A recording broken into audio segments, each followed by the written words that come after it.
listen, baby. Ain't no mountain high, ain't no valley low, ain't no river wide enough, baby. If you need me, call me. What's up, guys? It's Christopher Perez, and today I'm going to be talking about the 14 principles and elements of design. This piece right here is an example of line. This is by Piet Mondrian, and it's called Broadway Boogie-Woogie. In this piece, he uses lines to great effect and is able to show lots of life in Broadway. You can see in the upper left-hand corner, it's a very busy section, and even though it uses minimal amounts of lines, he can still create, lots of movement and energy in here. And this is what Piet Mondrian is famous for, and this was his last, great work. And this next piece is an example of shape, and it's the Three Musicians by Pablo Picasso. As you can see here, Pablo Picasso uses lots of rectangles and triangles to great effect in really bringing this sort of band alive. And you can see that, there's lots of distinguishable characters in here, such as the guy in the middle, the blue. It's pretty cool. This is one of my favorite pieces of art. Yeah. This piece is an example of form. It is called La Pieta by Michelangelo and is a very famous statue in the world. That was awkward. As you can see here, it shows three-dimensional space and encloses volume because it's a statue, and you can really see the form of both the figures, Mother Mary and Jesus Christ. They're both, right there, taking up volume. I just need to stop. This piece right here is an example of value, and it's called the Guernica by Pablo Picasso. As you can see here, he used lots of different values to great effect. In the upper left-hand corner, you can see the bull there, really, contrasting with the black background, and it just creates lots of energy in this painting by using only 3 different colors, and grays, blacks, and whites. Cool. This piece is an example of color, and it's called the Cafe Terrace at Night by Vincent van Gogh.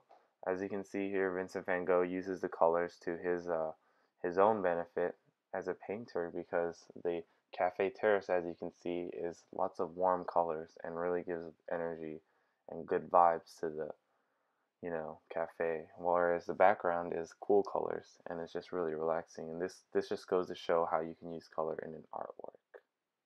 The next element or principle of design is called space. As you can see here in the School of Athens by Raphael, that the space that we're talking about is called implied space. As you can see, the piece really goes down into that one little tiny arch, and that creates depth of perception, which is implied space in a 2D painting. And another example would be like La Pieta taking up space inside of a church. A bedroom is the next piece of art that we're going to be looking at. This is called The Bedroom by Vincent van Gogh, and it's an example of texture.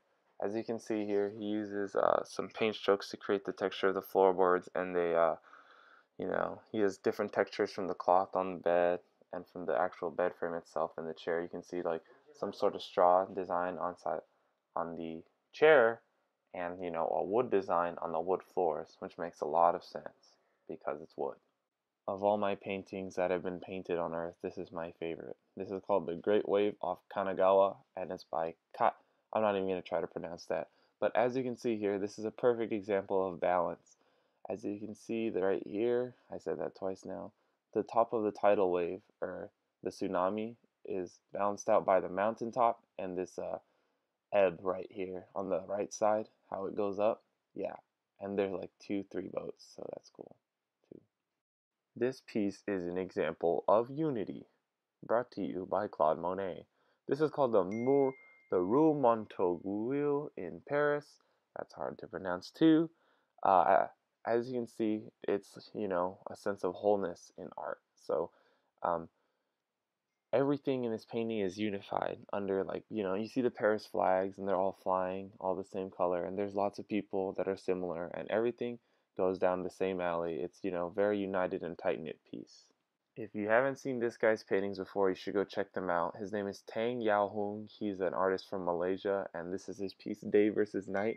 It's a perfect example of contrast, and he does lots of art like this that uses the negative space to um, picture something. There's one with the city. It's really cool. But as you can see in this painting, he contrasts the black with the yellow, and then the sun with the moon, and that bird with an owl. It's pretty cool. Lots of contrast in this picture.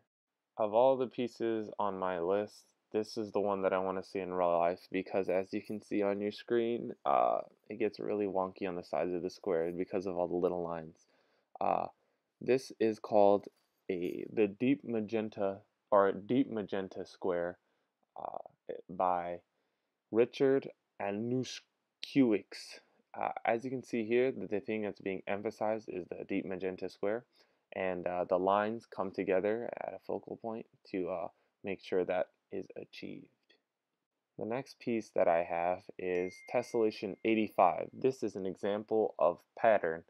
As you can see here, M.C Escher uses a lot of different patterns to create different types of artworks. The yellow thing is a bat, the red thing is a fish, and the blue thing is a lizard, and they just pattern out and tessellate and create lots of different patterns. There's no other way to describe it. Look at it. This is probably the most famous example of art that I have for you guys. This is called The Starry Night by Vincent van Gogh. It's a perfect example of movement because as you can see the swirls, you see like a windy, sort of thing, and then this yellow line going up across the mountains and underneath the moon shows, even more movement, and it looks like the town is kind of alive itself, because of the oil, the way he used the oil on canvas. It's just beautiful, amazing. And last but not least is Young Corn by Grant Wood. This is an example of rhythm. As you can see in the background, I seriously have said as you can see probably 20 times in this video. I'm sorry. But as you can see, the rhythm in this is in the rolling hills. It rolls over, rolls up, and there's the lines in between the trees that just follow through the whole entire work. And that is rhythm. Thank you all very much for watching, and I hope you guys liked it. And special thank you to Miss Bryan for making this opportunity possible because honestly, on my own, I would not have made a 14 Elements in Principle of Design video because I sound boring. But yeah, that's about it. Thank you all for watching, and I hope you guys have a wonderful life.